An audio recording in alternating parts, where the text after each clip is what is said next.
நாங்கள் வெளியில் டியூஷன் போனோன்னா நாங்கள் தான் காசு கட்டணும். எங்கள் அப்பா ஆட்டோ டிரைவர், ரொம்ப ஏழை குடும்பம். காசு கட்டணுன்னா மந்த்லியே மினிமம் 2500 கேட்பாங்க. 10th சொல்லவே வேண்டாம், ஜாஸ்தியாக தான் கேட்பாங்க. ஆனால் இங்கே ஃப்ரீ டியூஷன் தொடங்கும் போது எப்படி இருக்குமோ பயந்து தான் வந்தோம். நான் சூப்பராக சொல்லிக் கொடுக்குறாங்க. வெளியில் நம்ம காசு கட்டி போனால் கூட இவ்வளோ அழகாக சொல்லிக் கொடுப்பாங்களா எங்களுக்கு தெரியாது.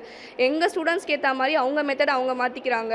எங்களுக்கு மேக்ஸ்னால் வரவே வராது, ஆனால் அவ்வளோ சூப்பராக சொல்லிக் கொடுக்குறாங்க. அவங்கவுங்க எங்களுக்கு ஏற்ற மாதிரி அவங்க மெத்தடை அவங்க மாற்றிக்கிறாங்க. ஸ்டூடெண்ட்ஸ்க்கு புரிய வைக்கணுன்றதுக்காகவே அவங்க அவ்வளோ ஹார்ட் ஒர்க் பண்ணுறாங்க. செகண்ட், இங்கே இருக்க நீட்னஸ்க்கு அளவே இல்லை.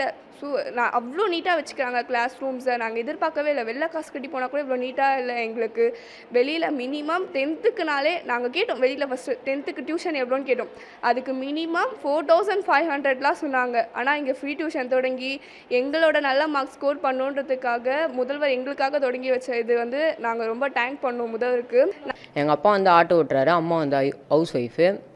எனக்கு மேக்ஸ் கஷ்டம், ஆனால் இங்கே ஈஸியாக சொல்லித்தராங்க. மேக்ஸு நிறைய ட்ரிக்ஸ்லாம் சொல்லித்தராங்க. அதுவும் இல்லாமல் உட்காந்து படிக்கிறதுக்கு ஏசி, ஃபேனு, லைட்டு, போர்டு எல்லாமே ஈஸியாக சொல்லித்தராங்க. அடிக்கடிக்கு நடத்துகிறாங்க. புரியாததெல்லாம் ஒரு 2-3 வாட்டி இண்டிவிஜுவலாக சொல்லித்தராங்க எங்களுக்கு. ஃபஸ்ட்லாம் மேக்ஸ் எனக்கு ஃபார்முலாஸ்லாம் நிறைய புரியாது.